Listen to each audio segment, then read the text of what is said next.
Amar high PV Narasimha Rao గారు. సాధిద్దాం PV Narasimha Rao గారి ఆశయాలను. సాధిద్దాం పివి గారి ఆశయాలను. జై తెలంగాణ. పూర్వ ప్రధాని శ్రీ పివి నరసింహారావు గారి 103వ జన్మదిన శుభాకాంక్షలు అందరికీ. ముందుగా మనం ఇక్కడ బీఆర్ఎస్ పార్టీ ఆఫీస్లో ఎంతో ఘనంగా నిర్వర్తించుకుంటున్నాం. మనం ఎప్పుడూ మనకి శ్రీ పివి గారు ఆదర్శ ప్రధానినే, ఆదర్శ లీడరే. ఒక తెలంగాణ వెనుకబడ్డ ప్రాంతం అని అప్పట్లో అనేవాళ్ళు.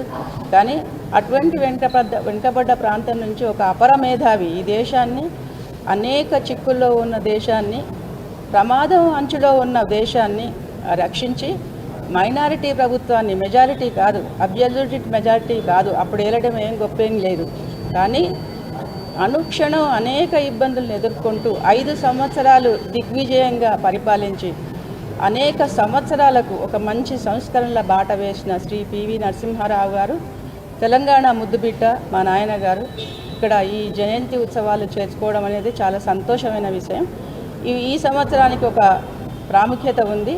అది భారత ప్రభుత్వం గుర్తించి, పివి గారి సేవలను గుర్తించి భారతరత్న అవార్డు ఈ సంవత్సరమే ప్రకటించడము, ఈ మధ్య పురస్కారం ఇవ్వడం జరిగించింది.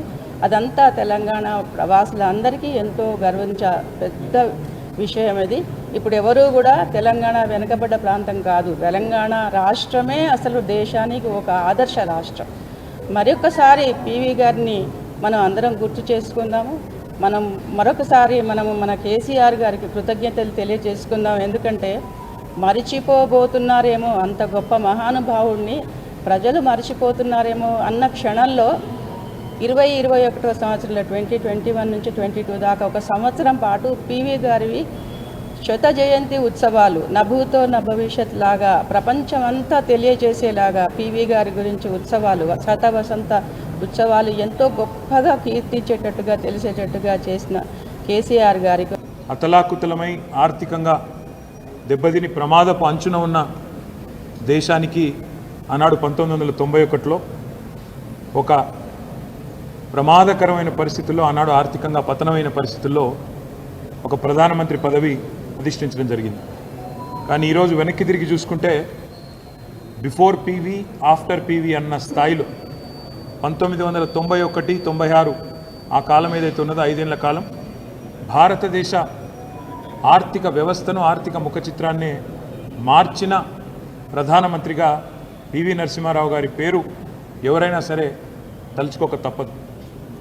ఒక రాజకీయాలతో సంబంధం లేని మన్మోహన్ సింగ్ గారిని తీసుకొచ్చి ఆర్థిక మంత్రి చేసి, తర్వాత విప్లవాత్మకమైన ఆర్థిక సంస్కరణలు తీసుకొచ్చి పూర్తి స్థాయిలో ఈ దేశం మరి సంస్కరణల బాట వైపు నడిపించిన మహానుభావుడు గౌరవనీయులు పివి నరసింహారావు గారు.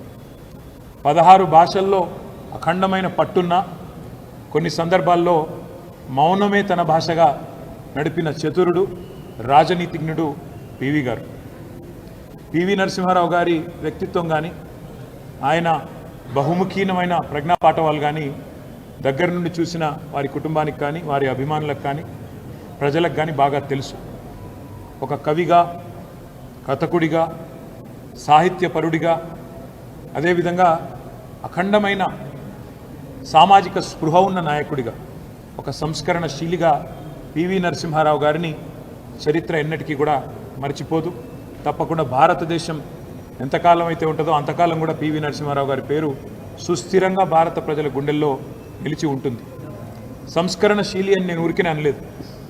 ఆనాడు ముఖ్యమంత్రిగా భారతదేశమే అచ్చరు పొందే విధంగా తాను స్వయంగా పెద్ద భూస్వామ్య కుటుంబం నుంచి వచ్చిన తన సొంత భూమి 100 ఎకరాలు, దాదాపు 800 ఎకరాలు ఆనాడు భూ సంస్కరణలో భాగంగా తాను ముందుండి, చారిటీ బిగిన్స్ ఎట్ హోమ్ అంటారు, తాను ముందుండి తన కుటుంబానికి సంబంధించిన 800 ఎకరాలను ప్రభుత్వానికి దారాదత్తం చేసి దేశానికి ఆదర్శంగా నిలబడ్డ నాయకుడు శ్రీ పివి నరసింహారావు గారు.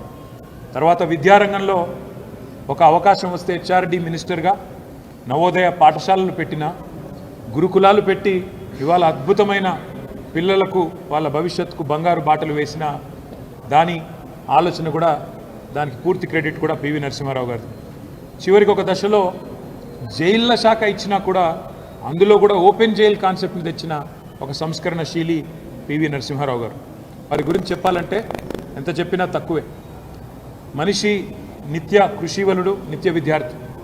దాదాపు 85 ఏళ్ల వయస్సులో ఆనాడు కంప్యూటర్లను నేర్చుకోవాలనే తపనతో కంప్యూటర్ విద్యను కూడా అభ్యసించిన ఒక నిత్య విద్యార్థి పివి నరసింహారావు గారు. వారి జీవితం మనం అందరం కూడా నిజంగా ఈరోజు కేంద్ర ప్రభుత్వానికి కూడా తప్పకుండా అభినందనలు చెప్పాలి. పివి నరసింహారావు గారు లాంటి గొప్ప వ్యక్తిత్వాన్ని గౌరవించి గుర్తించి కేసీఆర్ గారు మన ప్రభుత్వం ఏదైతే శాసనసభలో తీర్మానం చేసిందో శ్రీ పివి నరసింహారావు గారికి 100వ జయంతి ఉత్సవాల సందర్భంగా భారతరత్న ఇవ్వండి అని తెలంగాణ ప్రజల ఆకాంక్షగా తెలంగాణ ప్రభుత్వం కేసీఆర్ గారి నాయకత్వంలో శాసనసభలో ఏ తీర్మానం అయితే చేసిందో దాన్ని గౌరవించినందుకు పివి నరసింహారావు గారికి భారతరత్న అవార్డు ప్రకటించినందుకు నేను కేంద్ర ప్రభుత్వానికి కూడా అభినందనలు తెలియజేస్తా ఉన్నా. ఒక మైనారిటీ ప్రభుత్వాన్ని 5 ఏళ్ల పాటు నడపడమే కాకుండా తెలంగాణ మట్టి బిడ్డ కాబట్టి ధిక్కార స్వరాన్ని కూడా వినిపించి ఆనాడు అప్పుడున్న పరిస్థితుల్లో మౌనంగా తన పని తాను చేసుకుంటూ తన వ్యక్తిత్వాన్ని అదేవిధంగా భారతదేశం యొక్క అస్తిత్వాన్ని అద్భుతంగా ప్రపంచ పటంలో నిలిపిన మహానుభావుడు పివి నరసింహారావు గారికి మా పార్టీ తరపున 100వ జయంతి ఉత్సవాలు ఆనాడు అపురూపంగా సంవత్సర కాలం పాటు కేసీఆర్ గారి నాయకత్వంలో నిర్వహించడమే కాకుండా దేశ విదేశాల్లోని తెలంగాణ తెలుగు ఎన్ఆర్ఐలందరినీ కూడా కూడగట్టి భారతీయులందరినీ కూడగట్టి తెలంగాణ ప్రభుత్వం కూడా ఆనాడు దేశ విదేశాల్లో ఈ కార్యక్రమాలు నిర్వహించింది.